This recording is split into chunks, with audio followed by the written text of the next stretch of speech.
الذي تفرون منه فإنه ملاقيكم حضرت আল্লামা মাওলানা নুরুল কাসেম সাহেবের সাথে আমার কর্মী তাআল্লুক ছিল, হৃদয়ের সম্পর্ক ছিল। আমি এবং আমরা ওনাকে হারিয়ে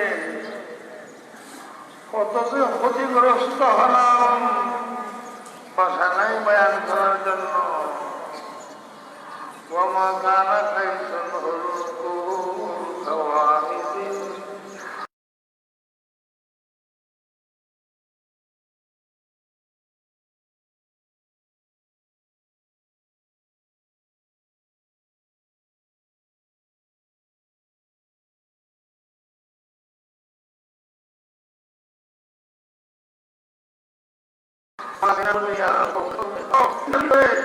إخلاصا لله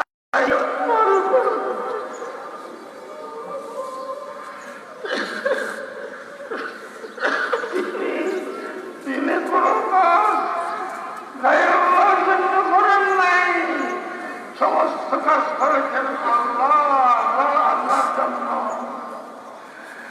ইখলাসের অভাব, তিনি একজন মুখলিস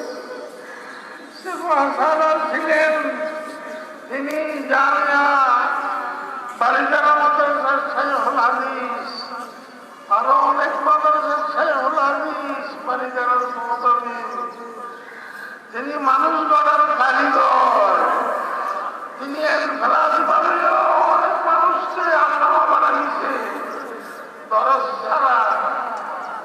ছাড়া এমনি ইখলাসি মেহনত করিয়া অনেক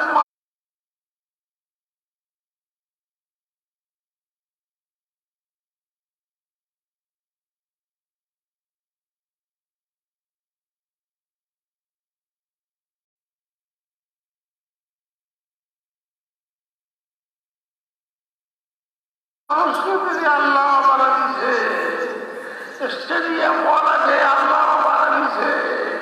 এইসব ঘটনা আপনারা দেখবেন, ওনার এগুলো গুণাগুণ ছিল।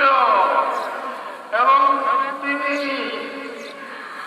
বাংলাদেশের সবচেয়ে বেশি বড় রাজনৈতিক সংগঠন হেফাজত ইসলাম, রাজনৈতিক সংগঠন, সবচেয়ে বড় রাজনৈতিক সংগঠন হেফাজত ইসলামের আগে কেন্দ্রীয় নায়েবে আমির ছিলেন, ঢাকা মহানগরের সভাপতি ছিলেন। কত আগের মাসের 15 তারিখ আমরা সংঘবদ্ধ হয়ে হেফাজত ইসলামের মহাসচিব করেছিলাম। আমাদের এই কাজ কি করবে?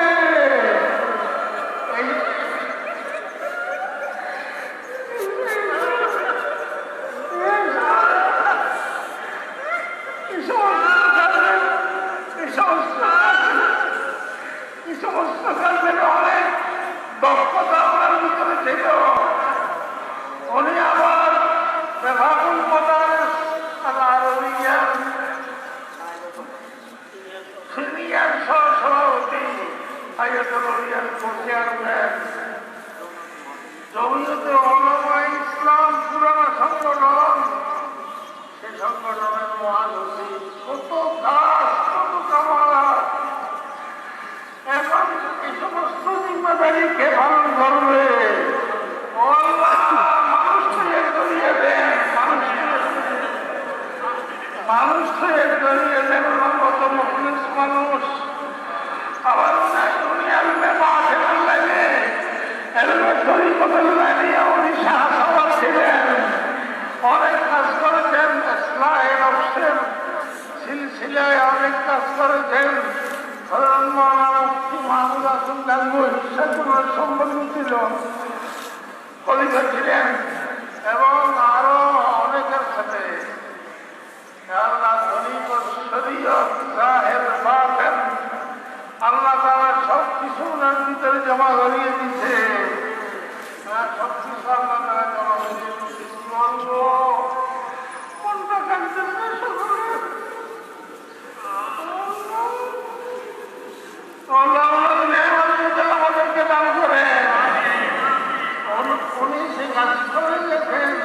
ওই কাছ থেকে আমাদেরকে শিক্ষা লাভ করার তৌফিক দান করেন।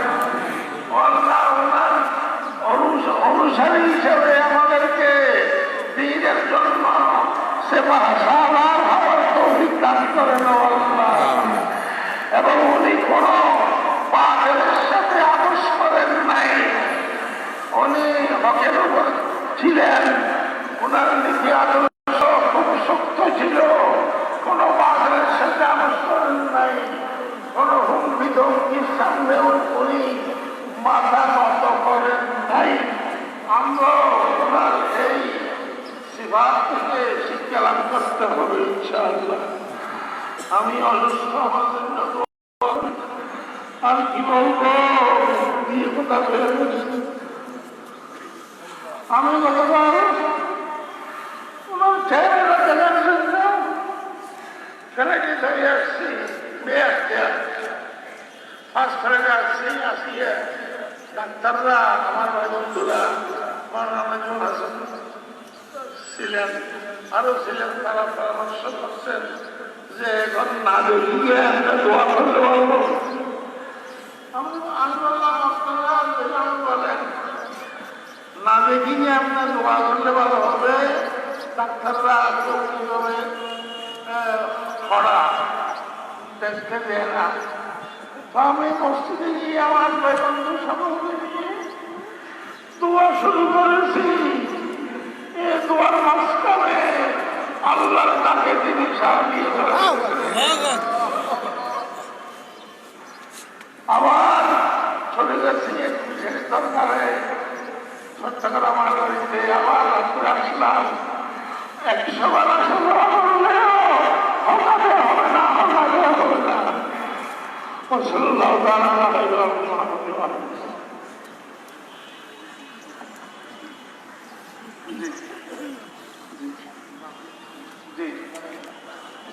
তাই আমরা বারবার বলছি, আবার অনুরোধ করছি, আমাদের অবস্থান, আমাদের কিয়াম, আমাদের দাঁড়ানো কোনো অবস্থায় যেন ইমাম সাহেবের আগে না হয়। জি, এই বিষয়টা আমরা বারবার বলছি।